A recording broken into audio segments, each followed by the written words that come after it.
హైదరాబాదు రాజ్భవన్ ఎదుట రాష్ట్ర ముఖ్యమంత్రి రేవంత్ రెడ్డి గారు మరియు మొత్తం మంత్రులు పెద్ద ఎత్తున వందలాది మంది కార్యకర్తలతో ఆదాని గారి ఇష్యూ, అదేవిధంగా నరేంద్ర మోడీ గారికి వ్యతిరేకంగా వాళ్ళు చేసినటువంటి ధర్నా, ఒక రాష్ట్ర ముఖ్యమంత్రి శాంతి భద్రతలను కాపాడాల్సినటువంటి వ్యక్తి నిబంధనలను ఉల్లంఘించి రాజ్యాంగ ప్రతినిధి అయినటువంటి గవర్నర్ గారి నివాసం దగ్గర అంత ఓపెన్గా వెళ్ళి రోడ్డుపైన బైఠాయించడం, మరి ఇలాంటి కార్యక్రమాలు కేవలం రాజకీయ దురుద్దేశంతో చేసే చర్యలు సమంజసనీయం కాదు, రాజ్యాంగ ఉల్లంఘన ఇది.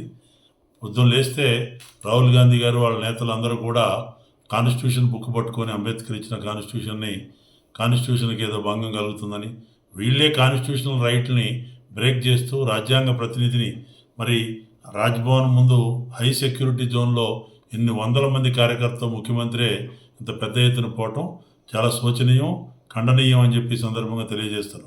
శాంతి భద్రతల్ని పరిరక్షించాల్సిన పోలీస్ యంత్రాంగం, అదే ప్రతిపక్ష పార్టీలు కానీ ఇతర సంఘాలు కానీ వాళ్ళు ఎన్నో 1,00,000 ప్రశ్నలు వేసి ముందస్తులు అరెస్టులు చేసుకుంటూ ఇలాంటి కార్యక్రమాలు చేసే వీరు ఇవాళ రాష్ట్ర ముఖ్యమంత్రి పదవిలో ఉన్నాడని వాళ్ళ యొక్క పొలిటికల్ కార్యక్రమం ఈ రకంగా ఉల్లంఘన చేయటం ప్రజాస్వామ్యవాదులు కూడా ఖండించాలి.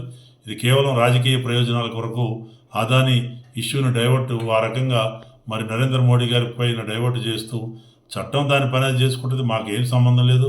అమెరికాలో ఎక్కడో వచ్చినటువంటి ఇష్యూస్కి ఈరోజు మరి అట్లా అనుకుంటే సోరోస్ అనే వ్యక్తి అమెరికాలో కూర్చొని ఇదే కాంగ్రెస్ నాయకులతో సంబంధాలు పెట్టుకొని అనేక రాజకీయ పార్టీలతో సంబంధాలు పెట్టుకొని భారతదేశంలో అంతర్గతంగా శాంతి భద్రతలకి విఘాతం కలిగించే చర్యలకు పాల్పడుతున్న అనేక కథనాలు వస్తున్నాయి.